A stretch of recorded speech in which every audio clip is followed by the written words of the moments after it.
बहुत सुंदर और हृदयस्पर्शी विषय जो हमारे आसपास में हम देखते हैं, उन विषयों पर यह नाटिकाएं यहाँ प्रस्तुत हुई। बहुत बहुत अभिनंदन इन सभी कलाकारों का, बहुत सुंदर यहाँ पर इन्होंने प्रस्तुतिकरण किया है। अब हम आगे की ओर बढ़ रहे हैं। अगला विषय हमारा युवा दिल, दोस्ती, दुनियादारी। हम मंच पर आमंत्रित करते हैं नीताजी मुंदड़ा को। नीताजी मुंदड़ा, आप मंच पर पधारें। बहुत बहुत स्वागत है। चुका है ऐसे व्यक्तित्व से मिलने का जिनसे मिलकर मन को सुकून मिल जाएगा। मैं नीताजी का परिचय देने के लिए आमंत्रित करती हूँ गीता जी राठी को। मेरे सभी भाइयों से तथा बहनों से सादर वंदन। जय श्री कृष्ण।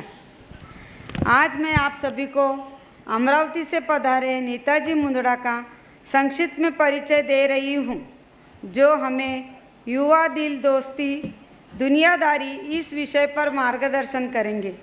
नेताजी, फूल खिलते हैं जब आप मुस्कुराते हो, फूल खिलते हैं जब आप मुस्कुराते हो, जहाँ भी जाते हो चार चांद लगाते हो, जहाँ भी जाते हो चार चांद लगाते हो। हमारे मंडल के मंच की शोभा का क्या कहना, जहाँ आप जैसी अतिथि पधारी हो, आप जैसी अतिथि पधारी हो। नेताजी, आप शिक्षा में निपुण हो। आप एमएससी गोल्ड मेडलिस्ट किया है। अमरावती में गणेश दास राठी हाई स्कूल एवं जूनियर कॉलेज में कार्यरत हो। आप वॉलीबॉल खिलाड़ी रह चुकी हो। पुणे में आयोजित भव्य समारोह में आप माहेश्वरी शाइनिंग स्टार्स का विशेष पुरस्कार से सम्मानित हो। आप प्रखर वक्ता, उत्कृष्ट मंच संचालक हो, कवयित्री, ट्रेनर हो, लेखक हो, सामाजिक कार्यकर्ता हो। विविध क्षेत्रों में आपने अनेक सम्मान पाए हैं। एक ही व्यक्ति में इतनी खूबियाँ, वहाँ हमें आप पर गर्व है। अब आपका ज़्यादा समय न लेते हुए कहूँगी, आपके आने से आज ये शाम खास हो गई। सारे दिन की ऊर्जा हम सभी को मिल गई, सारे दिन की ऊर्जा हम सभी को मिल गई। जय श्री कृष्ण। धन्यवाद गीता। अपनी आभा से जीवन सुसंस्कृत कर की उपस्थिति पाकर ये मंच रोशन हुआ है। स्नेहपूर्व उद्बोधन से हमें उपकृत कीजिए माननीय नीताजी।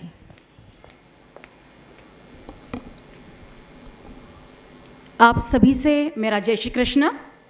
सर्वप्रथम मेरे साथ में सभी ज्येष्ठ एवं श्रेष्ठ आज जो मेरे सहयोगी हैं, मैं उन्हें ससम्मान मंच पर आमंत्रित करना चाहती हूँ। सम्माननीय श्याम जी जाजू साहब, सम्माननीय अनिल जी राठी भैया, सम्माननीय कुमुदिन जी भार्गव, मैं आप सभी को मंच पर आमंत्रित करती हूँ ताकि जो हमारा कम्युनिकेशन हो आपस में, उनमें ये सारे ही जो आज सम्माननीय अतिथि और वक्ता हमारे साथ में हैं, उनका भी हम सभी को लाभ हो। धन्यवाद आपका। चंदन सा आदर, कुमकुम सी आस्था, पुष्पों सा प्रेम और शब्दों का समर्पण लेकर मैं नीता मुंदड़ा आप सभी को वंदन करती हूँ, प्रणाम करती हूँ। चराचर में वास करने वाली माँ सरस्वती को नमन करती हूँ। भगवान, हमारे आराध्य भगवान महेश जी को नमन करती हूँ। अपने माता पिता के चरणों में नमन करती हूँ। और आज का मेरा ये विषय, मैं उसकी शुरुआत करती हूँ। विषय की शुरुआत तो मैं बाद में करूँगी। पहले हम लोगों को एक इंटरैक्टिव सेशन लेना है और उसी के लिए मैंने सभी अतिथियों को भी मंच पर आमंत्रित किया है। 2 माइक अगर ऑडियंस में चले जाए तो ऑडियंस के दिलो दिमाग में भी जो सवाल है, अभी अद्भुत, अविस्मरणीय ऐसी, लेकिन सत्य, कटु सत्य जिनको बोला जाता है, ऐसी सारी छोटी छोटी नाटिकाएं हमने अभी देखी, जो समाज में जो प्रॉब्लम्स हो रहे हैं, और ये प्रॉब्लम समाज में मतलब हमारे घर तक पहुंच गए हैं। घर की दस्तक उन्होंने दे दी है और लांग ली है। तो ये सारे प्रॉब्लम्स हम भी हमारे परिवार में फेस कर रहे हैं। तो इसके बारे में हम चर्चा करेंगे। आपके दिलो दिमाग में भी जो जो प्रश्न होंगे, आप बिल्कुल बोलिए, दिल खोल के बोलिए, आज आपके पास में ये मौका आया है, उस मौके को मत गवाइए। बस शुरुआत में कुमुद जी ने जो बोला था कि आपको संक्षिप्त में बोलना है और अगर रिपीटेशन हो रहा है तो उसको थोड़ा अवॉइड कीजिए। बाकी मन की बात बहुत फेमस हो गई है, मन की बात, तो आपको भी अपने मन की बात बोलनी है। तो अलग अलग सब्जेक्ट्स आज हमारे सामने आए। जैसा पहला हमारा सब्जेक्ट था, हमारी प्राथमिकता हमारे नहीं, वो वाला था, पहला वाला सब्जेक्ट था हमारा बच्चे। नहीं चाहिए बच्चे, हम अकेले ही अच्छे। और ये जो प्रॉब्लम है ये आज हम हमारे बच्चों में, जो नई पीढ़ी है उनमें ये देख रहे हैं। तो क्या आपको लगता है कि अगर ये कंटिन्यू रहा, बच्चों की मानसिकता, होने वाले माता पिता की मानसिकता अगर यही रही, तो मुझे बताइए कि जो आगे फैमिली, हम बोलते हैं ना कि ऐसे दुनिया में, ऐसे हमारे भारत में ऐसे कुछ समाज है जो अभी एक्सटिंक्ट होने के मार्ग पे है, जिनकी लोक संख्या, जनसंख्या बहुत कम हो गई है। तो शायद अगर ये ऐसे ही मानसिकता वाले बच्चे रहे, DRN के वाले, तो क्या हमारी प्रजाति, हम राजस्थानी समाज की प्रजाति भी कम नहीं हो जाएगी बहुत ज़्यादा? तो इसके ऊपर आपके क्या विचार है, आप क्या सोचते हो इसके ऊपर?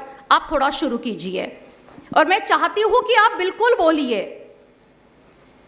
बस एक शुरुआत करने की देरी है और उसके बाद में अपने आप परतें खुलती जाएगी और आपको भी घर जाने के बाद में पछताएंगे कि मेरे मुंह तक बात आ गई थी पर मैं नहीं बोल पाई।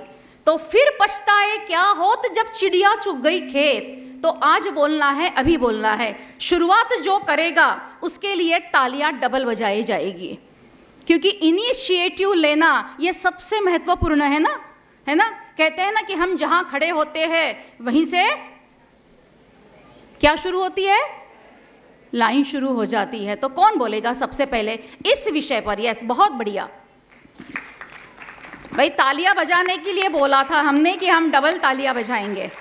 हाँ बोलिए। बच्चों ने मम्मी पापा की एनिवर्सरी करना या नहीं करना, ये योग्य है कि अयोग्य है, ये बताइए। हम थोड़ा विषय की ओर लेकर चले।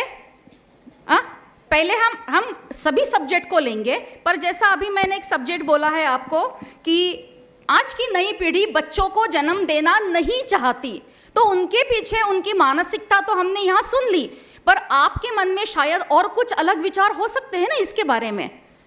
एक माइक वहाँ गया है, एक माइक अगर इधर भी आ जाए तो चलेगा। जय श्री कृष्णा।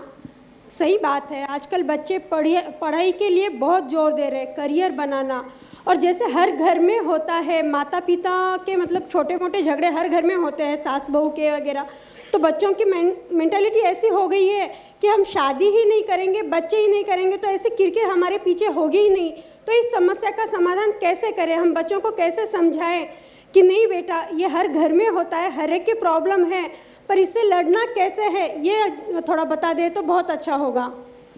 देखिए, जितने प्रॉब्लम्स है ना उनको सॉल्यूशन भी है, बस उसके लिए एक बहुत इम्पॉर्टेंट है कि इतना आसान नहीं है जीवन का किरदार निभा पाना। इंसान को बिखेरना पड़ता है रिश्तों को समेटने के लिए। ऐसा नहीं है कि दुख बढ़ गए हैं, पहले ज़्यादा थे, ऐसा नहीं है कि दुख बढ़ गए हैं, बल्कि सच्चाई ये है कि सहनशीलता कम हो गई है। जिसको सहना आ गया उसको रहना आ गया। अब ये जो बातें हैं, हम जब तक बच्चों को प्रैक्टिकली, मेरा ये सारी नाटिकाएं मैं देख रही थी, बहुत ही सुंदर तरीके से ये नाटिकाओं का मंचन यहाँ हुआ है, विषय बहुत सुंदर थे।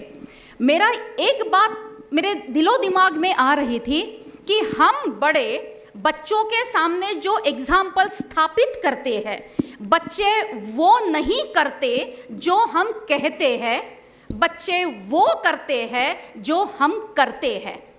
तो बच्चों के सामने ये एग्जाम्पल स्थापित करना ये हमारी रिस्पॉन्सिबिलिटी है कि जो छोटे मोटे झगड़े हैं, छोटी मोटी तकरारें हैं, वो इस हद तक बच्चों के दिमाग पर इम्पैक्ट ना करे कि उनका दिलो दिमाग ये सोचने लग जाए कि इससे तो शादी ना करना और बच्चे ना पैदा करना ज़्यादा बेहतर है। ये एक बात उसके ऊपर मैं सोच सकती हूँ। और देखिए ना कि अगर बच्चे ही पैदा नहीं होंगे तो काका मामा बुआ ये सारे जो रिश्ते हैं, जो खून के रिश्ते हैं, जो हमको गॉड गिफ्टेड मिलते हैं, वो रिश्ते कहाँ से आएंगे? तो हम जो ये सारे सुख दुख की बातें करते हैं, शादी ब्याह की बातें करते हैं, हम माहिरे की बातें करते हैं, सारी चीज़ें हैं वो ज़िंदगी में तो आगे कभी होंगी ही नहीं। तो बच्चों को ये सारी चीज़ें मतलब उनको हमको फाइनेंशियली भी ये सिखाना है, उनको भावनात्मक रूप से जोड़ना पड़ेगा हमको इस चीज़ के लिए कि जब तक नई पीढ़ी नहीं बनेगी। एक बात बहुत अच्छी बताई गई थी इसके अंदर, देखिए कि पति पत्नी का आपस का रिश्ता है बच्चों के कारण ही प्रगाढ़ होता है, क्योंकि एक रीज़न चाहिए ज़िंदगी में आगे जीने के लिए। हम पैसा कमाते हैं, क्यों कमाते हैं? हमारी अगली पीढ़ी के लिए, खुद के लिए तो कमाते ही है, लेकिन एक रीज़न रहता है कि बच्चों की शादी करनी है, उनकी पढ़ाई लिखाई करनी है, उनके लिए कुछ छोड़ के जाना है। तो ये रीज़न बहुत इंपॉर्टेंट है। अगर ज़िंदगी में कारण ही नहीं रहेगा, रीज़न ही नहीं रहेगा, कोई एम ही नहीं रहेगा, तो वो ज़िंदगी एमलेस नहीं हो जाएगी क्या? और कुछ इस विषय पर आपको और कुछ किसको क्या बोलना है? आप सदन में भी। हाँ जी। हाँ, बच्चों के मन में अभी इतनी असुरक्षितता की भावना आ गई है कि इतनी परिस्थितियाँ अपनी बदल चुकी है, पूरा वर्ल्ड में जो अभी चल रहा है, तो उनके मन में कहीं ना कहीं ये डर है कि अभी यदि हम बच्चे पैदा करते हैं तो पता नहीं आगे आने वाला समय कैसा होगा, हमारे बच्चों को कितने प्रॉब्लम्स फेस करने पड़ेंगे। इस कारण भी बच्चे ऐसा डिसीजन ले रहे हैं। आप लोगों ने जो प्रश्न उठाया है वो बहुत उचित है, लेकिन कहीं ना कहीं ये भावना बच्चों के मन में है अभी, तो इसका ये भी एक कारण है। और एक चीज़ है कि अपने देश की संख्या बहुत ज़्यादा बढ़ चुकी है, तो बच्चे यही कहते हैं कि और क्यों बढ़ानी है, और क्यों बढ़ानी है संख्या, हम किसी और का अच्छा करें, हम कमा रहे हैं लेकिन हम किसी और के भी बच्चों का भला कर सकते हैं, ऐसी भी सोच बच्चों की है। सेल्फिश नहीं है बच्चे। सही हो सकती है सोच का एक कोना इस साइड भी जाए। इस विषय पर मैं अनिल भैया से गुजारिश करूंगी कि आप अपना मत थोड़ा सा रखें। एक माइक थोड़ा इधर भी दे दीजिए सदन में।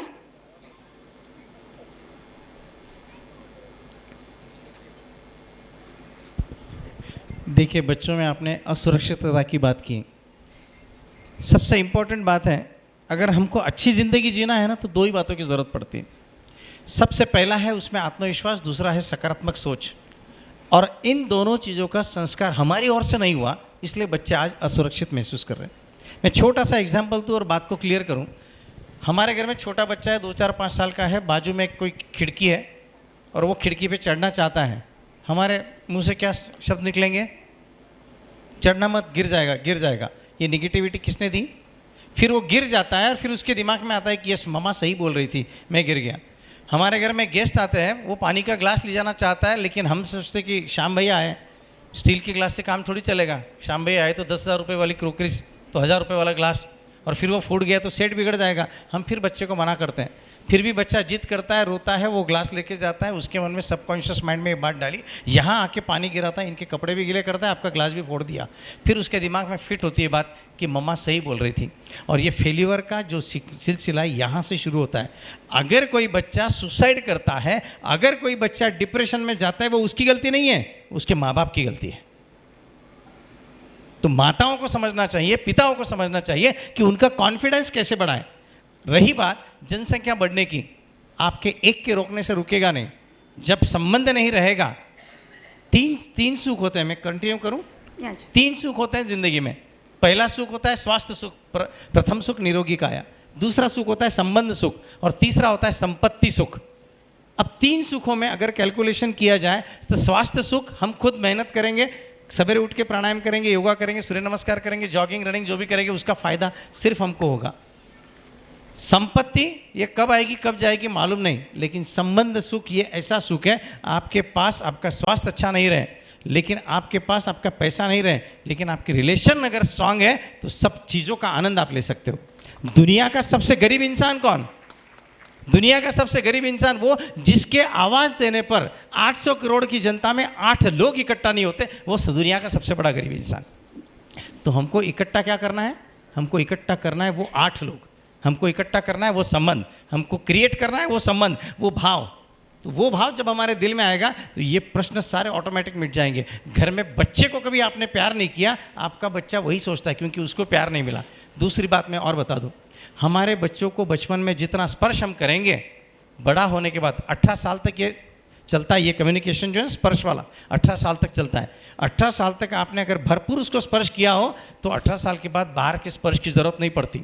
18 साल तक आपने उसको स्पर्श नहीं किया, 18 साल के बाद बाहर का स्पर्श अच्छा लगने लग जाता है और तब उसके मन में भी ये विचार आता है कि ज़माना इतना ख़राब हो रहा है, मैंने अगर बच्चा पैदा किया उसके साथ ज़माना ख़राब हो गया, आगे क्या होगा, आगे क्या होगा। अभी भी इनका ब्रेन वॉश कर सकते हैं, समझा सकते हैं, अभी भी वो प्यार क्रिएट कर सकते हैं और फिर से हम जगह पे पहुंच सकते हैं। ठीक बहुत बहुत धन्यवाद भैया। तो देखिए कि एक पीढ़ी हम पूरी खो चुके हैं क्योंकि शादियां बहुत लेट हो रही है। आजकल की युवतियां अपनी शिक्षा के बाद में नौकरी के लिए बहुत ज़्यादा प्रेरित होती है और उसके कारण बहुत ही लेट शादियों के कारण पूरी एक पीढ़ी हम खो चुके हैं। तो हमारे बच्चों को ये अहमियत हमको बतानी पड़ेगी कि सिबलिंग्स, भाई बहन का प्यार क्या होता है। आज वो जो अनुभव कर रहे हैं हमारे बच्चे, उनके बच्चों के ज़िंदगी में ये सारे अनुभव नहीं रहेंगे तो सिर्फ दोस्ती के खातिर ज़िंदगी नहीं जी सकती। परिवार का अपना एक महत्व है। इसके बाद का और एक विषय था, एक बच्चा आयुष, और उसके अंदर जो अकेलापन वो महसूस कर रहा था कि उसके लिए घर में, परिवार में किसी के पास समय नहीं है और उसकी वो भावनाएं वो अपने निबंध के रूप में स्कूल में प्रेषित करता है। देखिए ये ऐसा होता है कि क्या, एक मेरा सवाल है आपसे कि क्या हमारी भागदौड़ भरी जिंदगी इतनी महत्वपूर्ण हो गई है कि हमारे बच्चे हमारी प्राथमिकता नहीं रहे? क्या ऐसा हो रहा है दुनिया में? थोड़ा आप बताइए कि हमारी बिजी लाइफ, हमारी बाकी प्राथमिकताएं बढ़ गई और बच्चों के तरफ क्या हमारा दुर्लक्ष्य हो रहा है? आपको क्या लगता है? देखो, जब नाटिका प्रेषित हुई है इसका मतलब ये प्रॉब्लम समाज में हो रहा है। शायद आपके साथ में ना हो, लेकिन जो पीढ़ी जो आज दोनों भी हस्बैंड वाइफ दोनों जॉब करते हैं, दिन भर ऑफिस करते हैं, वर्क फ्रॉम होम करते हैं, उनके लिए ये चीज़ें उनके बच्चों के लिए वो फेस कर रहे हैं। कितने लोगों को लगता है कि ये प्रॉब्लम सही है, ये नाटिका सही थी? मतलब इतने लोग ये महसूस करते हैं कि ये प्रॉब्लम चल रही है। सीधा पूछो तो जवाब ही नहीं देते, इसलिए ऐसा पूछना पड़ता है। जय श्री कृष्ण। यहाँ 2 प्रकार के पालक होते हैं, एक ओवर कॉन्शियस और एक जो बच्चों पर ध्यान नहीं देते। जो ओवर कॉन्शियस है उनको, मतलब मैंने ऐसे कई नई बहुएं देखी है या हमारी बेटियाँ भी बोले कि वो किसी पे भरोसा ही नहीं रखते बच्चों के लिए। तो उसके कारण से वो केवल वो माँ और बच्चा और उसका ओवर कॉन्शियस, उसके कारण से बच्चों पे प्रॉब्लम आ रहा है। और दूसरा ये जो अभी नाटिका प्रस्तुत की गई, दोनों समस्याएं बहुत ही समाज में चल रही है और इसका आंसर हम निश्चित आप लोगों से चाहिए। तो बच्चों को चाहिए, हाँ बोलिए। बच्चों को चाहिए, क्वांटिटी समय नहीं चाहिए। आप कहेंगे कि मैं मेरे बच्चों के साथ 6 घंटे रहती हूँ, 8 घंटे रहती हूँ, 8 घंटे नहीं। अगर आप 5 मिनट रहे लेकिन आप सकारात्मक बात करें, अच्छी बात करें तो बच्चों को चाहिए। आप 8 घंटे रह के तू यान करियो, तू वैन करियो, वहाँ देख वह बंटी ने कितना मार्क्स मिला, बबली ने कितना मार्क्स मिला, जिम आ जाना, कंप्लेंट चालू, बच्चे खाना ठीक से नहीं खाते। काउंसलिंग के लिए जब बच्चे आते हैं तो बहुत दुख होता है इस बात को कि मेरी मम्मी ने महीने भर से पनीर की सब्जी नहीं बनाई। बच्चा बोल बोल के थक गया क्योंकि उसको बीसी से फुर्सत नहीं है, टीवी सीरियल से फुर्सत नहीं है, मोबाइल व्हाट्सएप से फुर्सत नहीं है। अरे बच्चा क्या चाहता है? बच्चा क्या चाहता है? बच्चा 2 ही चीज़ें चाहता है। बम्बई में एक ऐसे कॉम्पिटिशन हुई थी श्याम भाई साहब, एक 10,000 बच्चों ने ऐसे कंपटीशन में पार्ट लिया और वहाँ पे विषय था कि आपके पेरेंट ऑर्डर करो कि आपको कैसे पेरेंट्स चाहिए। एक बच्चे ने लिखा कि मुझे ऐसे पेरेंट्स चाहिए जो वीकली मुझे कहीं बाहर लेके जाएं, मुझे रात को उनके साथ सुलाएं, मुझे महीने में 1 बार पिज़्ज़ा खिलाएं और बाकी दिन ये सब ऐसा थोड़ा बहुत लिखा और मेरे पास बैठे, मेरे पढ़ाई को समझे, ये सब लिखा, मेरे साथ खेले। क्योंकि एक ही बच्चा था, खेलेगा किसके साथ? बम्बे में फ्लैट माहौल, तो चेस खेले, ये खेले, जो भी कुछ है वो खेले। लेकिन मुझे पता है कि ऐसे पेरेंट मिलने वाले नहीं हैं, लेकिन फिर भी मैं आपसे रिक्वेस्ट करता हूँ कि ऐसे अगर पेरेंट मिलेंगे तो मैं उनको खरीदना चाहता हूँ। मुझे पता है उनकी कीमत मैं नहीं दे सकता, मैं इंस्टॉलमेंट में खरीदना चाहता हूँ, लेकिन ऐसे मुझे पेरेंट्स चाहिए। आप सोचिए, अगर हमारे घर में 2 या पहले जॉइंट फैमिली थी, बहुत सारे बच्चे थे हर साइज़ के, मेरे घर में हर साइज़ के बच्चे हैं, मैं उनके साथ क्रिकेट भी खेलता हूँ, चेस भी खेलता हूँ, ये क्योंकि बिजनेस पैसा ये तो सब उसके लिए कमा रहा हूँ जो पेट के लिए, तो उतना सफिशिएंट है। आज दुनिया के करोड़ों रुपए अरबों रुपए कमा लो, आपको जितना लगना है उतना ही लगना है, लेकिन ये जो समाधान है ये नहीं मिलने वाला है। तो हर साइज़ के बच्चे होने के कारण जॉइंट फैमिली का एक इंपॉर्टेंस था। अभी 1 या 2 बच्चे हैं, और 1 या 2 बच्चे में भी अब अगर आप बच्चों को समय नहीं देंगे तो 100% समझ लीजिए कि बच्चा कहीं ना कहीं जाके आगे जाके डिप्रेशन में होगा। अगर मैंने तो बच्चों के साइकोलॉजी की पढ़ाई की है तो थोड़ा बहुत पता है, लेकिन आप किसी साइकेट्रिस्ट से पूछिए, जो बच्चा अकेला रहना जानता है ना, वो बाद में डरता भी है और सुसाइड के विचार भी उसके मन में आते हैं। WHO का रिपोर्ट है 70% लोग ज़िंदगी में एक बार घर से भागने का या सुसाइड करने का विचार करते हैं। हम हमारे बच्चों को दे क्या रहे? अगर ऐसा कुछ हो रहा है तो हम हमारे बच्चों को आत्महत्या के लिए अभी से उसको बाळकडू म्हणतात ना, त्याला बाळकडू देतो आहे, ते बाळकडू सुरू झालं, ते संस्कार सुरू झाले, ते नाही करायचं आम्हाला। कॉन्फिडेंस जगाइए उसके भीतर का कॉन्फिडेंस जगाइए, आत्मविश्वास बढ़ाइए और सकारात्मक सोच उसको दीजिए। संस्कार की सबसे बड़ी दो ही चीज़ें, ये 2 चीज़ें जिसने दे दी, लात मारें तिथे पानी काढ़ी, ऐसा उसका स्वभाव बनेगा और फिर किसी के डरने की ज़रूरत नहीं रहेगी उसको। मैं एक बात पूछूं क्या? हाँ पूछिए। हाँ जी। मेरा एक सवाल है कि हम ये जो सवाल खड़े कर रहे हैं, ये सवाल जनरल है या कुछ लिमिटेड इसमें है? क्या सोचते हैं आप? अभी तो हम जो सवाल कर रहे हैं ये जनरल है। तो यही मुझे पूछना है कि आप सिर्फ अर्बन एरिया का सवाल सोच रहे हैं क्या? क्योंकि अर्बन सवाल एरिया में कुछ प्रमाण में ये सवाल है, लेकिन अगर ओवरऑल हम जनता देखते हैं, विलेजेस में भी है, वहाँ ये सवाल कभी भी आपको दिखाई नहीं देता। अभी भी वहाँ पे रिलेशंस वैसे ही है। यस है ना, क्योंकि यहाँ पे जो अर्बन एरिया में है वहाँ पे ज़्यादातर मतलब दोनों कमाते हैं, दोनों बाहर जाते हैं, ज़्यादा टाइम दे सकते नहीं। लेकिन ऐसा विलेजेस में नहीं। विलेजेस में भी जो औरतें हैं वो खेत में काम करने के लिए जाती है, लेकिन फिर भी उनका रिलेशन अपने बच्चों के साथ अच्छा ही होता है, रिलेशन रखते हैं, पूरा माहौल देहातों में अच्छा होता है। तो सिटी में जो ये प्रॉब्लम है, it's a very small problem, that's what I feel. ये हाँ, हम बिल्कुल लोग हो स्मॉल सकता है। प्रॉब्लम को भी खत्म करना चाहते हैं। हम स्मॉल प्रॉब्लम को भी खत्म करना चाहते हैं। उसके लिए बड़ा आसान तरीका, पैसे कमाइए, पैसे कमाने में दोष नहीं। खर्चा इतना बढ़ गया कि दोनों भी कमाइए, लेकिन आने के बाद बच्चों को फिर से क्वालिटी समय दीजिए, उनके साथ बैठिए। फिर सारा ऑफिस, सारा बिजनेस, सब कुछ भूल जाइए ना। वो ऑफिस गेट के बाहर, वो जब कलेक्टर मैडम इतना सब कर सकती तो हम क्यों नहीं कर सकते? और ये भी हो सकता है कि समझ लो अभी हम जो बात कर रहे हैं ये हम शहरी बात की बात कर रहे हैं, पर धीरे धीरे भविष्य में यही चीज़ छोटे गांव से भी शुरू होने वाली है। तो ये भविष्य है। हम जो बात कर रहे हैं वो आज की भी, वर्तमान की भी चल रही है और भविष्य की भी चल रही है। तो शायद थोड़ा विचार मंथन हम अभी कर ले तो आगे की प्रॉब्लम के लिए कुछ सॉल्यूशन हम आज इसमें से ढूंढ के निकालें। लेकिन आपको ऐसा नहीं लगता कि यह बहुत निगेटिव थिंकिंग सबके ऊपर जा रहा है? नहीं, हम प्रॉब्लम्स की बात कर रहे हैं, इसीलिए सॉल्यूशन भी उसमें से निकल रहे हैं कि माता पिता को बच्चों को क्वालिटी टाइम देना चाहिए। मैं एक चीज़ और इसके लिए बोलूँगी कि बच्चों से भावनात्मक रूप से सबसे ज़्यादा जुड़ना हमारे लिए बहुत ज़्यादा ज़रूरी है, और यही हम कम पढ़ रहे हैं। कारण बहुत कुछ है। अब वो पैसा हो सकता, हमारी बिजी लाइफ हो सकती, हमारी जो एक मॉडर्न हम पाश्चात्य संस्कृति का जो अनुसरण और हम भी लोग भी कर रहे हैं, सिर्फ युवा पीढ़ी कर रही है ऐसा नहीं है। आज मेरे पीढ़ी के, मेरे एज की भी जितनी लेडीज़ है, आज आपकी लाइफस्टाइल भी कितनी बदल गई है, ये खुद के मन को पूछिए कि आज हमारे पास में उतना समय हम दे पा रहे हैं क्या हमारे बच्चों को? क्योंकि mobile, TV, BC, kitty party, get together, सामाजिक जो भी हम इसमें भाग लेते हैं अलग अलग कॉम्पिटिशन्स में, उनकी प्रैक्टिस, इसमें हमारा समय कितना जा रहा है। तो हम कहीं ना कहीं बच्चों से भावनात्मक रूप से जुड़ने में कम पड़ रहे हैं। बस हमको उसी पे कार्य करना है कि हम बच्चों को क्वालिटी टाइम दे दे, जो कि बात हुई है अभी।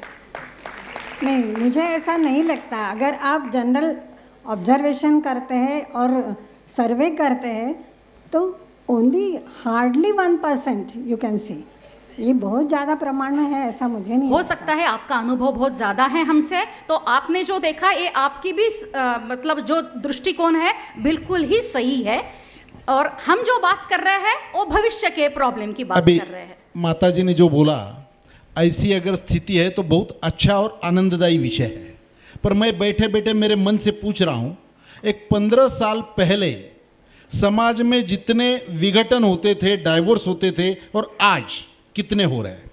15 साल पहले के पेरेंट्स अपने बच्चों से कितने तादाद में रूप से मिलते थे, उतने आज मिल सकते हैं, नहीं मिल सकते हैं। घर घर के झगड़े, संयुक्त परिवार 15 साल पहले तक कितने थे, आज कितने हैं। तो इससे पूरा सभागार सहमत हो जाएगा कि उसमें डिक्लाइन आ रहा है, उसका ग्राफ डाउन जा रहा है, और हम समय पर इसकी सब चिंता कर रहे हैं। इसका मतलब निगेटिव वातावरण क्रिएट करना नहीं है, हमारे आने वाला वर्तमान और भविष्य को देखते हुए, जैसे नीता जी ने कहा, उसके बारे में सोचना है, चिंतन करना है। आप कह रहे हैं अगर ऐसा होगा तो बहुत अच्छी बात है। इसके बाद में एक विषय आया था स्कीट का, जो पथनाट्य हुआ था। देखिए कि पैसा आ गया हमारे पास, हम शॉपिंग के लिए निकलते हैं और ऐसी कुछ प्रॉब्लम्स में अटक जाते हैं जो उगलते भी नहीं बनता और अंदर गिटकना भी नहीं बनता, और फिर क्या करना है ये बहुत मेजर प्रॉब्लम क्रिएट होती है। अब ये जो हमारी ऐसी मानसिकताएं बन रही है कि किसी की तारीफ हमने सुन ली तो हम खुश हो जाते हैं। मैंने एक जोक पढ़ा था, एक्चुअली जोक बहुत अच्छा नहीं है, पर मैंने एक लेडीज के ऊपर एक जोक ऐसा पढ़ा था कि लेडीज ऑक्सीजन के बिना जी सकती है, तारीफ के बिना नहीं जी सकती।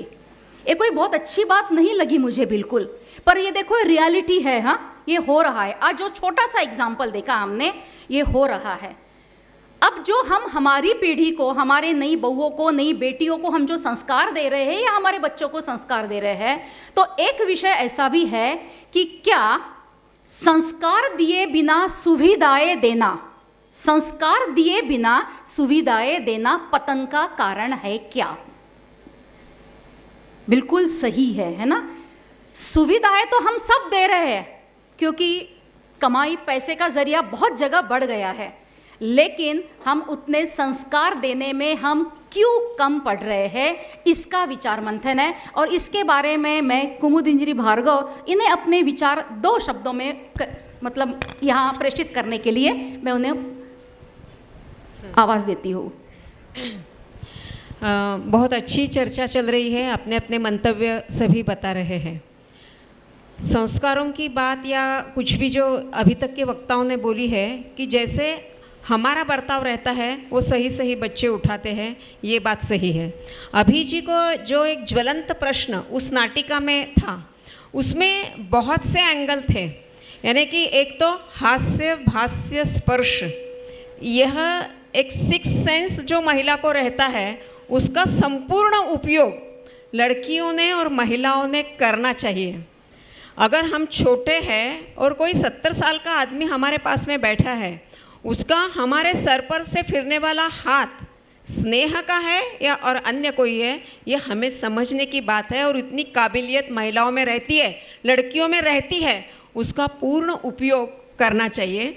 बात रही तारीफ़ की, जो ऐसे दिखावे में आते हैं हम फिर पछताते हैं, वो भी बात सही नहीं। जो 3 उसमें दिखाए थे, यानी कि पात्र दिखाए थे, तीनों की अलग अलग समस्याएं हैं और वो आज समाज में घट रही है।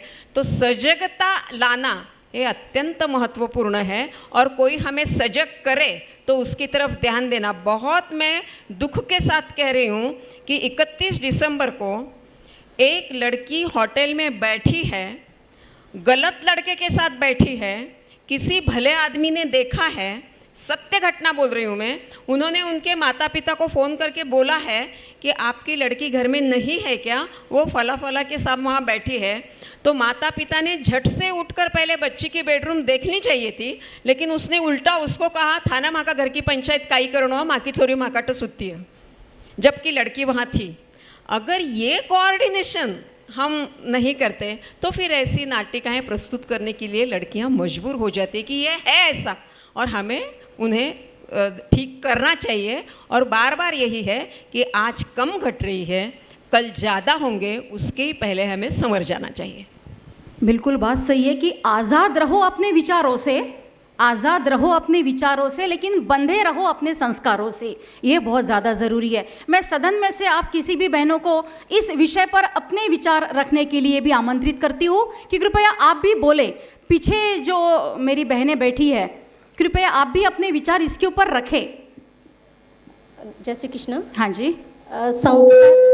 संस्कार की बातें आई हैं, तो हम अपने बच्चों को क्या चाहते हैं, इससे अच्छा है कि हम कहीं गलत ठहरे क्या। पहले अपने माँ बाप को मैं क्वेश्चन करती हूँ कि हम अपनी बेटियों को बड़े करते समय या उनके ससुराल जाने के बाद उनको कुछ सीख देते समय कहीं गलत है क्या हम। क्योंकि बच्चे ना होने का एक ये भी कारण है कि बच्चे ना होने देते हैं कि बच्चों, आजकल की लड़कियां बहुत पढ़ी लिखी है, ये बच्चे के पछेड़े में कहाँ पढ़ेंगी, उनकी पोटी सुसु निकालने में अपना वक्त कहाँ बर्बाद करेंगी, ये उनकी माँ बाप भी उनको कहते हैं। तो ये है कि ये झंझट में नहीं पड़ना, ये भी वजह है कि बच्चे ना होने दे। और दूसरी बात, अटकना नहीं चाहती आजकल की लड़कियां, ये सब उनका फ्रीडम कम हो जाता है, ऐसा लगता है उनको, कहीं घूमना फिरना बंद हो जाता है बच्चों के कारण, ऐसा लगता है। और संस्कारित की बातें करें तो हम पहले अपनी लड़कियों को संस्कार दें ताकि वो आगे जाके ससुराल में कैसे बिहेव करें, और बच्चे होने देने का प्रोत्साहन अपने माँ बाप उनको देना चाहिए। बात आपकी सही है। देखिए, एक ज़माना था कि माँ कहती थी कि मारे बेटी ने सगड़ो घर्रो काम आवे, अभिमान से कहती थी। आज की माँ कहती है कि हमने हमारे बेटी से पानी का ग्लास भी नहीं उठाया। फ़र्क कितना आ गया कहने कहने में, देखिए।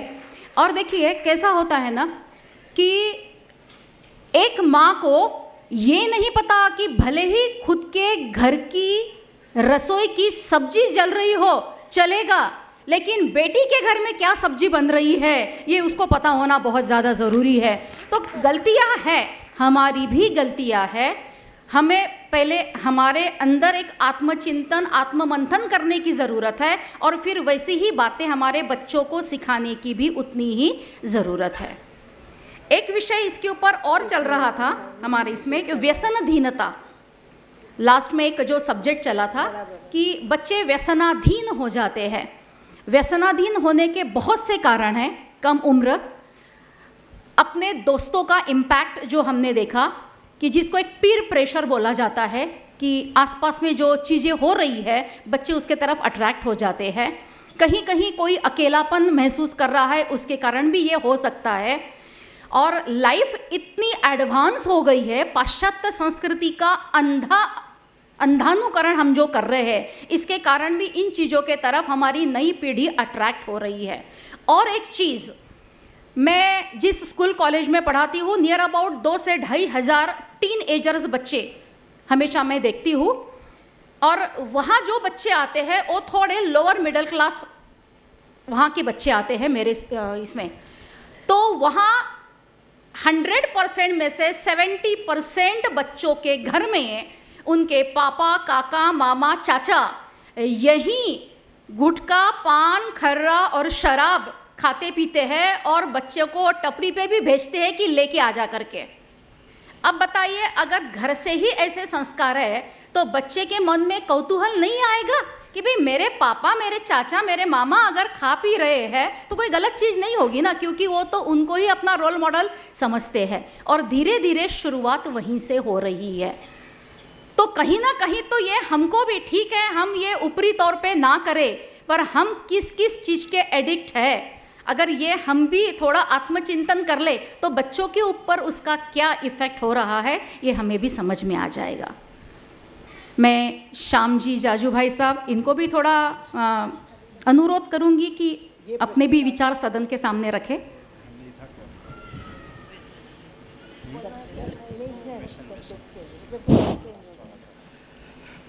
हम माने या ना माने, एक 10-20 साल पहले हमारे समाज में जो व्यसनाधीनता से हम मुक्त थे, हमारे घर परिवार संस्कारों से प्रयुक्त थे, आज उसमें कमी आई है। कारण कुछ भी हो, जो आ रहा है संकट, उसको जब तक हम मात नहीं करेंगे, और हमारे समाज का जो वर्णन किया जाता है, एक इंटेलेक्ट समाज जो अपने कर्तृत्व पर भरोसा करने वाला, कॉन्फिडेंस वाला, देशभक्त, धार्मिक, आध्यात्मिक ऐसा जो समाज है, तो हमारे समाज में जो दुर्गति आएगी इसका परिणाम देश पर भी होगा। हर समाज का अपना एक दायित्व है। हमने अपने कर्तृत्व से अपना कोई रोल स्पष्ट किया है और उसमें ये व्यसनाधीनता के कारण कुछ भी हो जो आ रही है उसको समय पे रोकना और बाहर करना ये हमारा दायित्व है। जो अनिल जी ने सुबह जो विषय रखा था कि मेरा समाज और मेरी जिम्मेवारी, तो हमारा समाज की देश के प्रति भी कुछ जिम्मेवारी है, उसमें भी हमारा समाज व्यसनाधीनता से मुक्त होना ये बहुत आवश्यक बात है। ये हमारे सामने चैलेंज है। इसको मैं और एक जोड़ना चाहती हूँ कि आजकल इसमें जाहिरात में टीवी पर जो व्यसनों को प्रतिष्ठा दी जाती है, अच्छे अच्छे स्टार्स भी उसकी जाहिरात करते हैं, तो जिन्हें हम अपना आदर्श मानते हैं, वे जब ऐसी चीज़ें करते हैं तो अनायासी जो ये टीनेज के बच्चे रहते हैं जिनको पूरी समझ अभी उनकी पक्व नहीं हुई, उनको अनायासी उसके पास अट्रैक्शन आ जाता है। ये भी बड़ी गलत चीज़ हो रही है, ये निश्चित है। तो हम बच्चों से हर सब्जेक्ट पे बात करें। अब ये विषय नहीं, बस एक मिनट, ये विषय अब नहीं ऐसा रहा कि हम कुछ लिमिटेड विषयों पे बच्चों से बात करें। अब ऐसी स्थिति आई है कि हर छोटे मोटे चीज़ों पे, फिर वो फिजिकल हो, मेंटल हो, सोशल हो, हार्मोनल हो, जो भी चीज़ें हमारे जो चेंजेस हो रहे ज़िंदगी में और जो ऐड भी आती है उसके भी बारे में हम बच्चों से क्लियरली बात करें, उनको घर पे ही बता दें ये सारी चीज़ें। नहीं तो बच्चे बाहर से तो ये इन्फॉर्मेशन निकालेंगे ही और गूगल महाराज तो बैठे ही है। हाँ प्लीज़, 2 लोगों ने हाथ उठाया था। हाँ जी। मैं खाली अपना एक्सपीरियंस बता रही हूँ। हाँ जी। ये विषय नहीं है। इसके पहले का जो विषय था कि हमें एक ही बच्चा चाहिए या बच्चे नहीं चाहिए, और किसी ने बोला कि हम जनसंख्या कंट्रोल करने में मदद कर रहे हैं ऐसा करके, ऐसा नहीं है। मेरा एक्सपीरियंस है 4-5 पेशेंट्स, एक डिलीवरी हो गई, बस अब हमें नहीं चाहिए, एमटीपी करा के लिए, अबॉर्शंस करवा के लिए। फिर वही हमने काफ़ी उनको कन्विंस किया, 2 और होने दे, मत कर।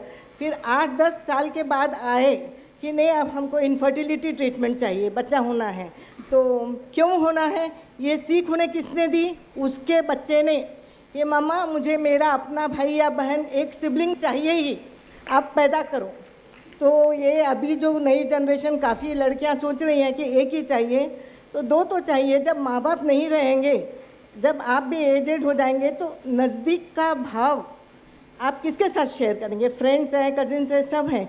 फिर भी जो खून का रिश्ता है वहाँ पे जो भावनिक संबंध है वो ज़्यादा होता है। तो 2 बच्चे तो पैदा ही करना चाहिए, और हम एक करेंगे, इस चक्कर में हमारी पॉपुलेशन कम होएंगी, दूसरों की ज़्यादा होंगी। और आज जो हम बाहर देख रहे हैं यूरोप वगैरह में कितना उद्रेक आ रहा है आज इजराइल वॉर को देखकर, ये इंडिया में भी आने वाला ही है, पर आज हमारे यहाँ नहीं है, हम चुप बैठे हैं। तो अपने को, अब मैं ओपनली तो नहीं बोलूँगी, फिर भी इस बारे में हम सबको थोड़ा सोचना चाहिए। हम ज़्यादा एजुकेटेड सोसाइटी हैं बोल के सोचते हैं कि नहीं पॉपुलेशन कम करेंगे, ठीक है, पर बाकी पॉइंट्स भी सोचिए, 2 तो होने दीजिए। तो आपने जो चेंज बताया कि भाई अभी नई पीढ़ी दूसरे बच्चे के लिए उत्सुक है, लेट ही क्यों ना, ये तो बहुत अच्छा चेंज है। मतलब हमने इसका स्वागत भी करना चाहिए, इस चेंज का। आप यहाँ माइक दीजिए प्लीज़ इनके पास।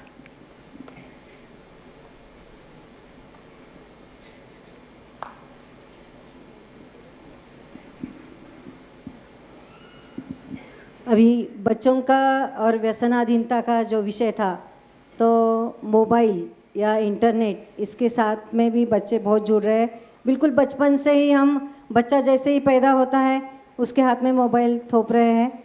और एक काउंसलर हूँ मैं, मेरे पास में 8 से 10 तक के बच्चे आते हैं मैक्सिमम काउंसलिंग के लिए। तो मैं मतलब कई बार उनसे जब बात होती है, तब इंटरनेट के कारण से उनकी जो बुद्धिमत्ता थी, IQ था, बहुत अच्छा स्ट्रांग था, धीरे धीरे कम होता जा रहा है। और वो सोसाइटी से दूर, परिवार से दूर, अकेलापन उनमें आ रहा है। एक बहुत बड़ी समस्या आजकल के ये हो रही है। दूसरा, बॉयफ्रेंड गर्लफ्रेंड, ये कंसेप्ट 8-9 से शुरू हो गई है, और मैक्सिमम 10 तक आते आते बच्चे सब चीज़ें मतलब थ्रिल के हिसाब से, अभी जो नाटिका में दिखाई गई है, ये सब कर रहे हैं। और इसके पास हम कहीं ना कहीं आज हमने जो दिखाया, तो मैं चाहती हूँ कि ये सभी चीज़ें हम सभी लोग बहुत ध्यान से देखें और इस पर सोच विचार कर हम सब परिवार में, जैसे अभी नीता जी ने बताया कि इस सभी विषयों पर हमारा संवाद बच्चों के साथ होना चाहिए, इस बात से मैं सहमति दर्शाती हूँ। तो बस यही बात है कि जैसे स्कूल कॉलेज में भी हम बार बार इन अलग अलग सब्जेक्ट्स पे हम जो ट्रेनिंग देते हैं, क्योंकि एक बार बोलने से किसी को भी फ़र्क नहीं पड़ता। जब एक ही चीज़ आप 50 बार बोलोगे ना, तब वो जो बम्बार्डमेंट होता है ना, उसका इम्पैक्ट बहुत ज़्यादा अच्छा होता है। तो आप बच्चों से हमेशा कम्युनिकेट करो। हमारे बच्चे नहीं करते, बात बहुत अच्छी है, लेकिन बाहर दुनियादारी में क्या होता है ये चीज़ें उनके साथ थोड़ी थोड़ी शेयर करना, उनके क्या विचार है इसके बारे में भी हमने उनकी बात सुननी चाहिए। भाभी, एक हाथ वहाँ उठ रहा है ऊपर। और एक लास्ट विषय है हमारा रीति रिवाज के बारे में। यस, बहुत अच्छे विषय चल रहे हैं। मेरा विषय इससे थोड़ा अलग है। विषय यह है, सरकार कोई भी आओ, उनको धन की आवश्यकता है और इसलिए वाइन, ड्रिंक, इन सब बातों के लिए प्रोत्साहन दिया जा रहा है, क्योंकि हमको पैसा चाहिए, हमारी डेवलपमेंट के लिए पैसा चाहिए और उस डेवलपमेंट के लिए हम इन बातों को शायद कम सोच रहे हैं। ये बीमारियां जो इनसे आ रही है, हम यहाँ विवेकानंद हॉस्पिटल के अंदर फाइब्रोसिस का कैंप लिए हैं और उस कैंप से ऐसा हमको पता चला है कि ये जो यंग जनरेशन है, यह यंग जनरेशन सारी दारू के कारण से बिगड़ते जा रही है। और इसके कारण जब मैं उन बच्चों से बात किया, भाऊ काय करावं, दुःख मिटवावं लागतं कसं कसं तरी, म्हणलं अरे बाकी विचार करत नाही का? अहो सरकारच विचार करत नाही, त्यांना आमच्या दारूमुळं 1 रुपयाच्या दारूमुळं त्यांना 5 रुपयाचं धन मिळतंय, त्यावेळेस मग आमच्या विचाराचा काय करणार आहात?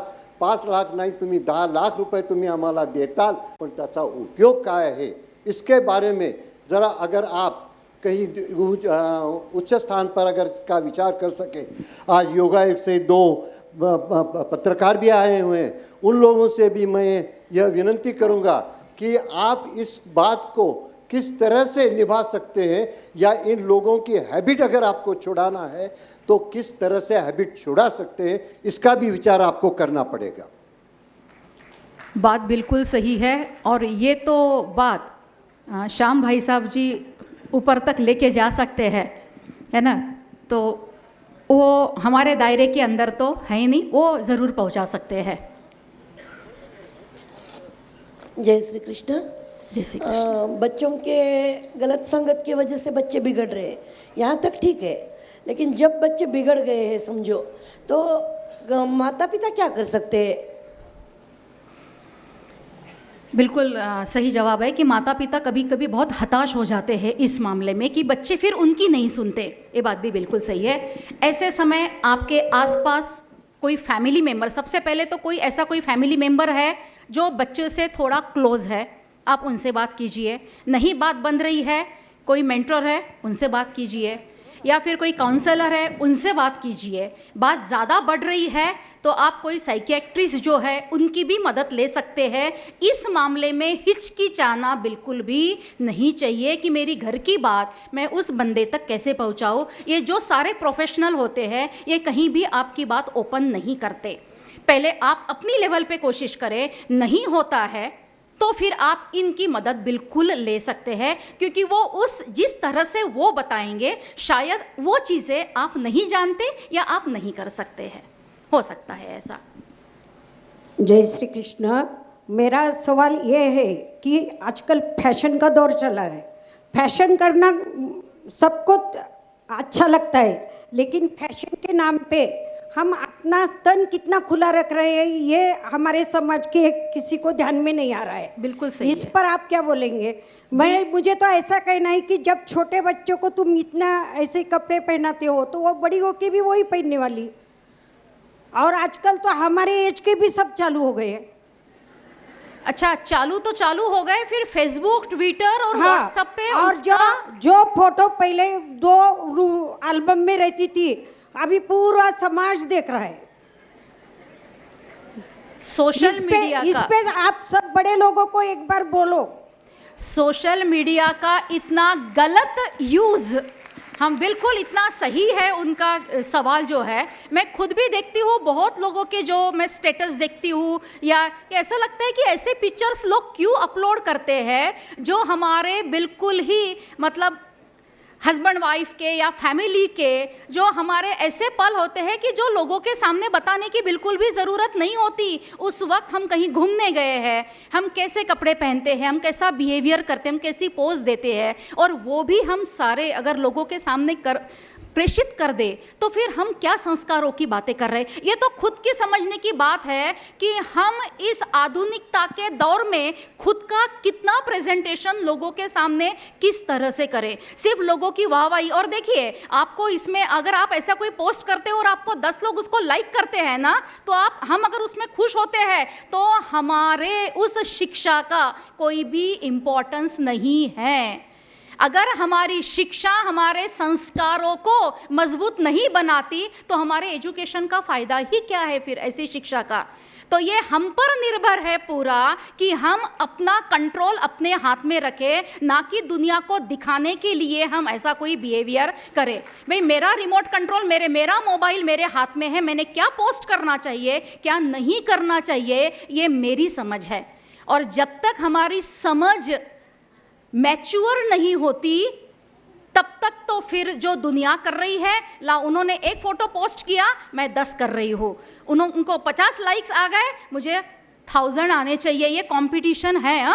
और बच्चों में है तो बात ठीक है, अगर हमारे उम्र के लोगों में ये बातचीत हो रही है तो फिर ये हमारा शिक्षा का स्तर, हमारे मानसिकता का स्तर घट रहा है। इसलिए अच्छे लोगों के साथ में रहो, अच्छे विचार सुनो, अच्छे घटनाओं के साक्षी बनो, अच्छी सीरियल्स देखो, अच्छी किताबें पढ़ो, बड़े बुजुर्गों के साथ में रहो। ये सारी चीज़ें हुई ना कहीं मत परिवर्तन बिल्कुल होता है, इस बात को मैं मानती हूँ।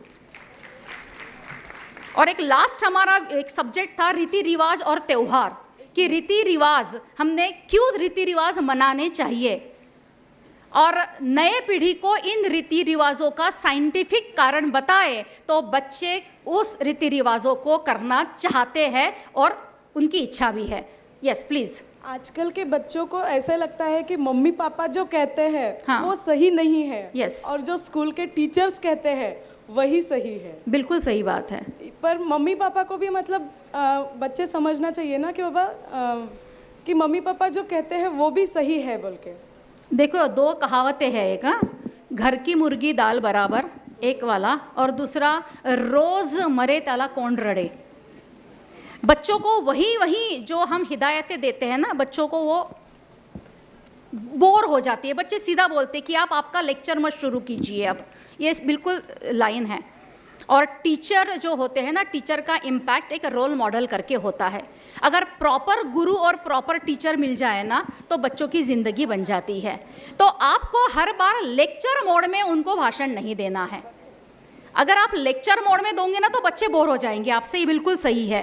तो आप कहीं उनको अलग अलग एग्जाम्पलों से, या फिर ऐसे कोई हम जो काम करते हैं ना उनको देखकर भी वो काफ़ी कुछ बदल सकते हैं। अगर फॉर एग्जांपल घर में काम करने की बात है कि भाई घर की लेडी हमेशा काम करती है और एक पुरुष वर्ग जो होता है वो खाना खाने बैठा है डायरेक्टली, और पूरा जो काम है वो लेडी करती है। अगर घर में पत्नी के साथ में पति भी हाथ बटाए अगर घर का, तो बच्चा ये बचपन से देखता है कि मेरे पापा, जब मेरी मम्मी रसोई परोस रही है तो मेरे पापा थाली भी ले लेते हैं, ग्लासेस भी भर लेते हैं, या फिर झूठी थाली भी रख देते हैं। ये छोटे छोटे काम जब बच्चे देखते हैं ना तो बच्चे ये आगे करना शुरू करते हैं। तो ये एग्जाम्पल हमको हमारे लाइफ से भी उनको देना पड़ता है।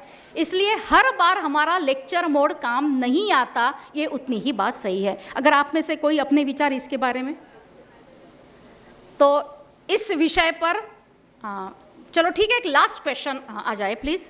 मैं कविता ब्रिजवासी। हाँ जी। मेरे दोनों बच्चे यूएस में हैं और मैं अपना अनुभव और कुछ समाज के लोगों के विचार के बारे में थोड़ा बताना चाह रही हूँ। जैसे पिक्चर में बरसात आती है, कहीं पानी रुक जाता है तो उसकी फ़ोटो ली जाती है, वैसे ही वहाँ के सुखों की फ़ोटो इंडिया के लोगों को दिखाई गई है। एक्चुअली वहाँ पे भी परेशानियाँ हैं बच्चों को, बच्चे लोग बहुत कुछ सफ़र करके अचीव करते हैं, वो भी बताना चाहिए बच्चों को। और वहाँ का रूल है, जैसे यहाँ पे अपने को बच्चों को अपन हर चीज़ मम्मी इंस्टेंट तैयार करके दे देती है, वहाँ बच्चों को खुद को करना पड़ता है। और अपन बहुत मेहनत करके पूरा पैसा बच्चों पे लगा देते हैं, वहाँ पे 14 साल के बाद खुद को कमाना पड़ता है। तो ये बच्चों को समझाना पड़ेगा इंडिया में अपनों को कि 14 के साल के बाद मम्मी पापा का खाना नहीं चलता, अपना कमाओ अपना खाओ तो फ़र्क पड़ेगा, ज़रूरी है वो। वहाँ पे बच्चे 14 साल के बाद खुद का कमाते हैं, खुद का खाते हैं, तो वो लिमिट में रहते हैं। इंडिया के सबसे ज़्यादा बच्चे शॉपिंग मॉल में दिखते हैं वहाँ पे भी, क्योंकि मम्मी पापा यहाँ से पैसे भेजते हैं।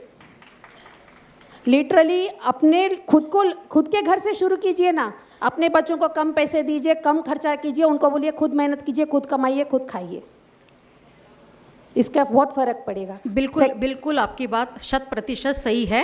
और वहाँ का कानून है, तुमको पैतृक संपत्ति नहीं मिलती, इंडिया में पैतृक संपत्ति मिलती है, वहाँ पे पैतृक संपत्ति पे भी टैक्स है। अगर तुम्हारा इंडिया में कुछ नाम से है तो उसको अगर तुम ट्रांसफ़र करते हो तो उस पर भी टैक्स है।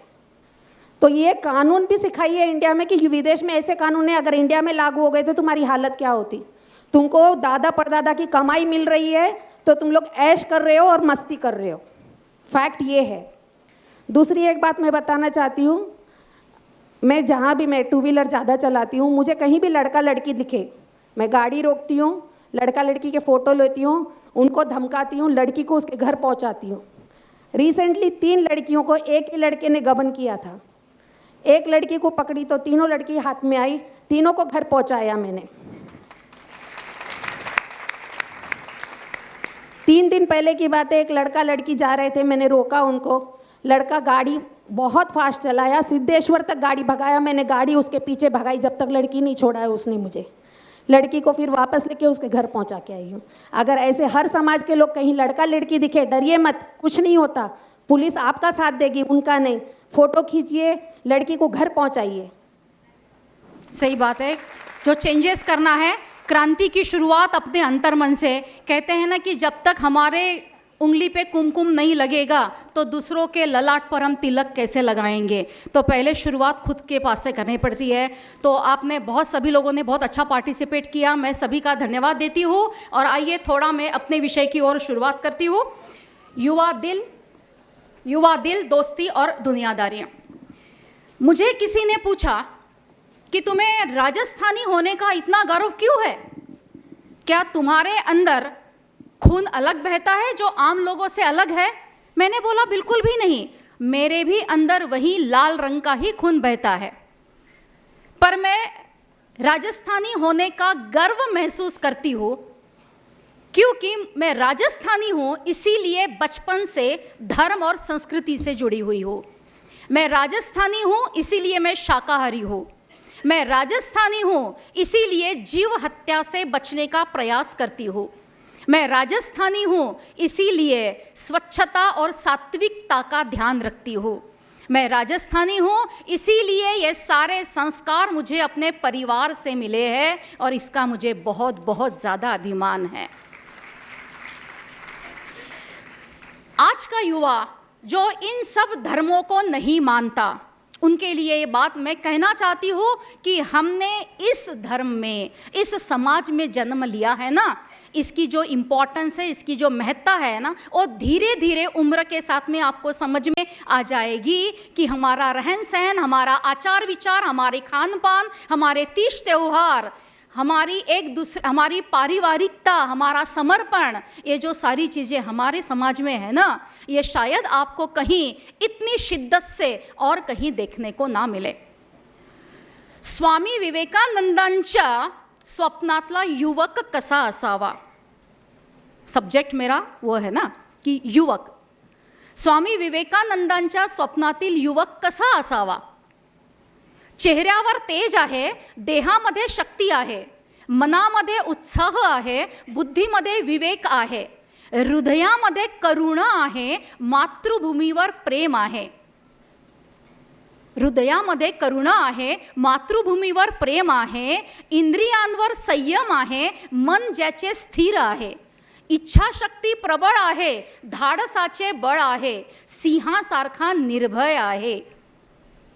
सिंहासारखा निर्भय आहे, व्यसनांपासून मुक्त आहे आणि जीवनामध्ये शिस्त आहे. प्रेमळ ज्याचा सूर आहे, प्रेमळ ज्याचा सूर आहे, मानवता हेच कुळ आहे, गुरुजनांचा आदर आहे, पालकांवरती श्रद्धा आहे, दीनदुबळ्यांचा मित्र आहे, दीनदुबळ्यांचा मित्र आहे, सेवेसाठी तत्पर आहे, देवावरती भक्ती आहे, जीवनामध्ये नीती आहे, चारित्र्य ज्याचे शुद्ध आहे, तोच आदर्श युवक आहे. ये सारे गुण हम देखना चाहते हैं युवकों में भी, और हमको भी पहले उतने ही वो फॉलो करना पड़ेगा. दिल के ऊपर बहुत सी छोटी छोटी चीज़ें हैं ना. देखिए कैसे अच्छे अच्छे सेंटेंस है कि दिल है कि मानता नहीं, दिल दे के देखो, वगैरह वगैरह. और आज की युवा पीढ़ी ये सारा बहुत ज़्यादा महसूस भी करती है. दोस्ती किसके साथ करनी चाहिए, दिल किसके साथ लगाना चाहिए. हम एक मोबाइल खरीदते हैं, मोबाइल का कवर खरीदते हैं, उसका नेटवर्क खरीदते हैं, तो कितनी चर्चा करते हैं कि क्या खरीदूं, इसको पूछा उसको पूछा, छोटी छोटी चीज़ों के लिए. और जो नेटवर्क हमारे आसपास रहने वाला है दोस्तों का, उस नेटवर्क के बारे में तो हम कभी नहीं सोचते, उसके लिए हम कभी चर्चा नहीं करते कि अपने आसपास किन लोगों को हमें रखना है जो हमें करेक्ट नेटवर्क भविष्य में भी दे. आपका जो व्यक्तिमत्व बनता है ना, वो 5 मतलब जैसे फॉर एग्जांपल मैं एक हूँ और मेरे साथ में और 4 लोग हैं. अगर उन 4 लोगों का IQ और EQ, intelligent quotient and emotional quotient, IQ EQ, for example एक का 100 है, 90 है, 100 है, 90 है, और मेरा अगर 20 ही है, ओनली 20, तो मैं जब इन लोगों के साथ में हमेशा रह रही हूँ तो मेरा IQ और EQ धीरे धीरे बढ़कर 70 तक आ जाएगा, क्योंकि मैंने अपने आसपास ऐसे लोगों को जमा करके रखा है. और अगर मेरे आसपास जो लोग हैं वो 10-20 वाले हैं और मैं बेसिकली 80 वाली हूँ, लेकिन इनके साथ में रह के अगर उसकी समरी में निकालूँ तो मेरा तो 28 तक ही आ जाएगा. मतलब आप किन के साथ में रहते हो, किन के साथ में आपकी उठक बैठक है, इसके ऊपर भी आपकी व्यक्तित्व की परिभाषा बनती है. जिंदगी क्या है मत ये पूछो दोस्तों, संवर गई तो दुल्हन और बिखर गई तो तमाशा है. ये बात बिल्कुल सही है. एक पेन ड्राइव है मेरे पास में, मैं थोड़ा युवा सब्जेक्ट है मेरे पास में, इसीलिए मैं एग्जाम्पल भी थोड़ा उससे कनेक्टेड लेती हूँ. मुझे मालूम है कि बहुत ज़्यादा युवा है नहीं, क्योंकि आज मैच है, ये बिल्कुल मैं उस चीज़ से वाकिफ़ हूँ. तो देखिए एक पेन ड्राइव है अगर मेरे पास में, और मैंने उसको ऐसे 5 सिस्टम में लगाया जिनके अंदर ऑलरेडी वायरस है, तो क्या होगा, उस पेन ड्राइव में भी वायरस आ जाएगा. और दूसरी कंडीशन में अगर मेरे पास में एक पेन ड्राइव है और मैंने उसको ऐसे 5 एंटीवायरस से स्कैन कराया तो उसका वायरस भी चला जाएगा. मतलब क्या, बात बिल्कुल सीधी है कि आपके आसपास ऐसे ही सकारात्मक, पॉजिटिव और अच्छे लोगों को आपको रखना है. ये जो दिल और दिमाग की लड़ाई है ना, जब हम किसी से दिल लगाते हैं, मैंने अभी बताया कि 2-2.5 हज़ार बच्चों के साथ में हमेशा रहती हूँ, और किसी ने तो बताया कि 7th 8th से इनके बॉयफ्रेंड और गर्लफ्रेंड चालू हो जाते हैं. मैंने 5th और 6th के बच्चों के भी ऐसे प्रॉब्लम हमारे सामने आए हुए हैं जिनको अभी कुछ भी नहीं समझता. तो ये जो टीन एज जो चालू हो जाती है ना, ये पौड़ंगा अवस्था, युवा अवस्था, इस अवस्था में आए तब तक बच्चे मोबाइल के कारण इतने ज़्यादा ओवर स्मार्ट और ओवर मैच्योर हो गए हैं कि जिसकी बिल्कुल भी ज़रूरत नहीं है. तो इन बच्चों को हमें ये बात धीरे धीरे अपने बातों से इनको बतानी पड़ती है कि इनके ड्रॉबैक्स क्या है. उनका बचपना जा रहा है इसके अंदर, बच्चे अननेसेसरी जल्दी बड़े हो जा रहे हैं। तो दिल कहाँ लगाना है, और हर बार दिल की बात सही होती ये बिल्कुल भी सही नहीं है। दिल के साथ दिमाग को भी लगाना बहुत ज़्यादा ज़रूरी है। जब बच्चे बड़े हो गए, अब शिक्षा लिए, शिक्षा का महत्व क्या है? शिक्षा वो है जो हमें हमारे आसपास की घटनाओं को समझने को मदद करे। जो हमारे आसपास घट रहा है उसका इम्पैक्ट हमारे ज़िंदगी पे क्या हो रहा है वो शिक्षा हमें समझाए। सिर्फ पैसा कमाना, जानकारी हासिल करना, इन्फॉर्मेशन मिलना, इसको शिक्षा नहीं बोला जाता। शिक्षा का साक्षरता से सीधा कोई संबंध नहीं है, बल्कि जीवन की सार्थकता से है, ऐसा मैं कहती हूँ। मैंने अभी शुरुआत में आपको बोला था कि इतना आसान नहीं है जीवन का किरदार निभा पाना। इंसान को बिखरना पड़ता है रिश्तों को समेटने के लिए। और ऐसा भी नहीं है कि दुख बढ़ गए हैं, बल्कि सच्चाई ये है कि सहनशीलता कम हो गई है। जिसको सहना आ गया उनको रहना आ गया। जिंदगी में कभी समझौता करना पड़े तो कोई बड़ी बात नहीं है, स्पेशली युवाओं के लिए। हम तो समझौता कर करके बहुत बड़े हो गए हैं कि जिंदगी में समझौता करना पड़े तो कोई बड़ी बात नहीं है, क्योंकि झुकता वही है जिसमें जान होती है, अकड़ तो मुर्दे की पहचान होती है।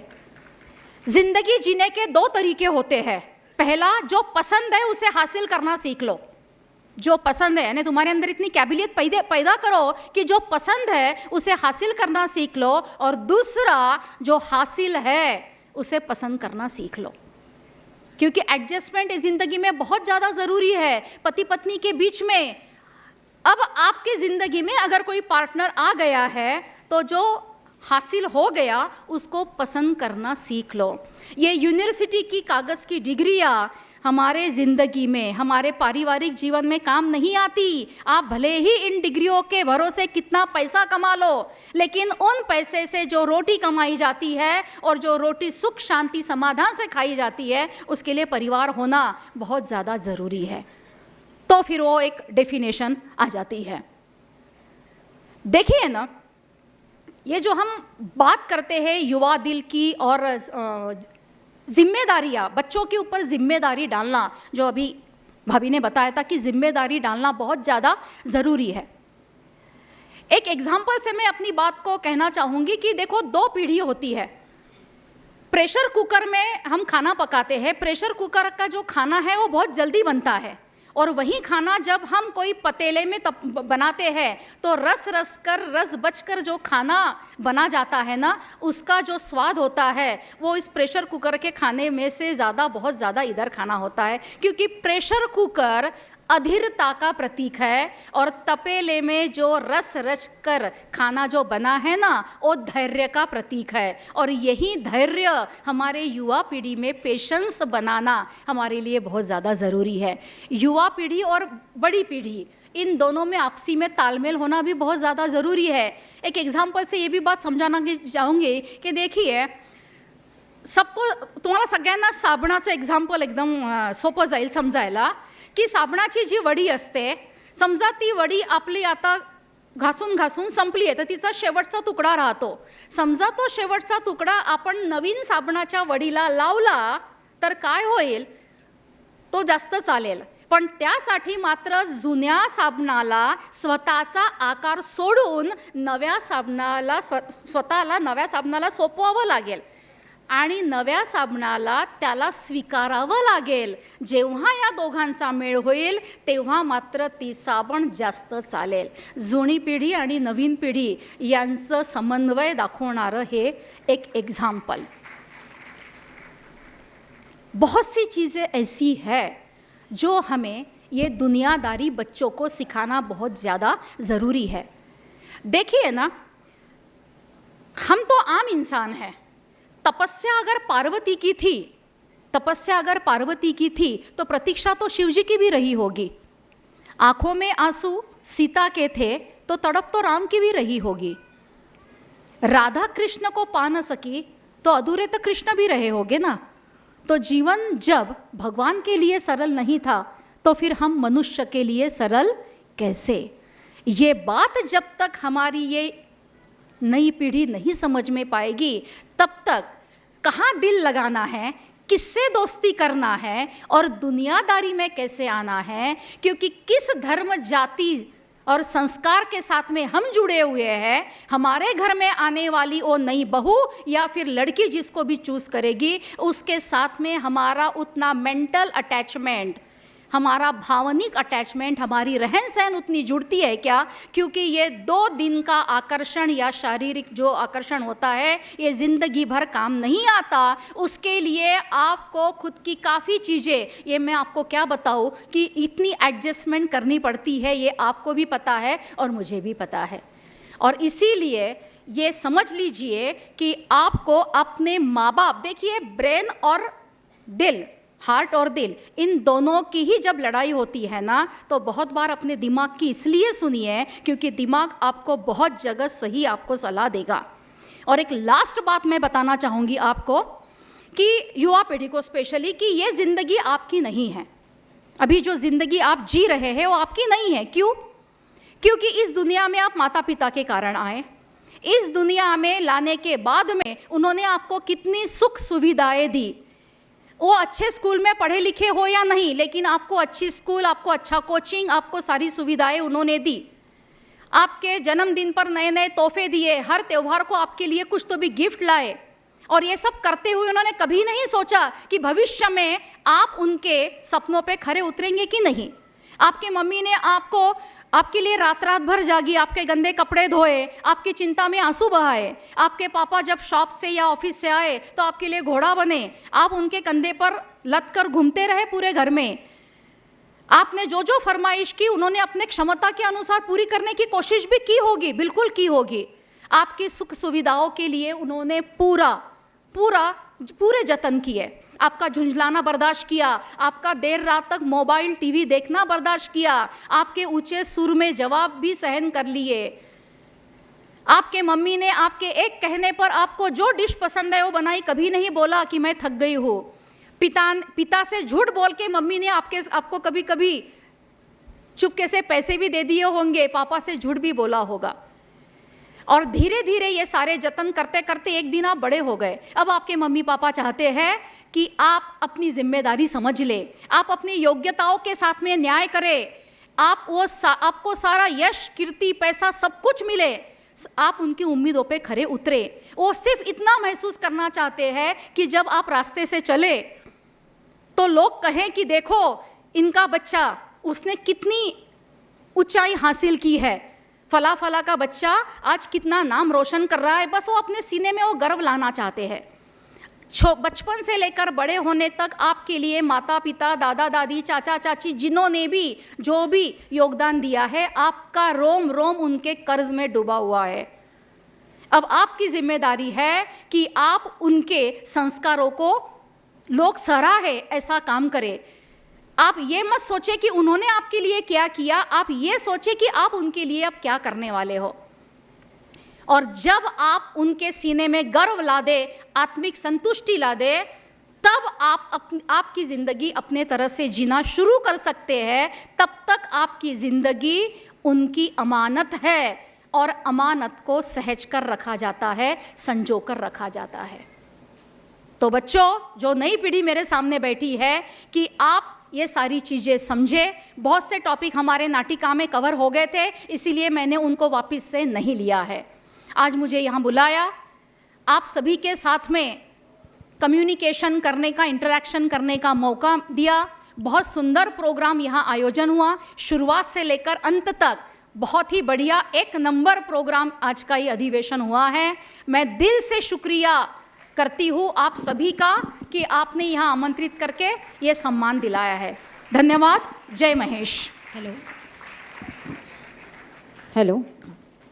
दिल की बातों को आपने सभी के दिल की गहराई तक पहुंचाने का काम आपने किया है। इस दुनिया के दुनियादारी को आपने सभी को वाकिफ करवाया है। बहुत बहुत सुंदर।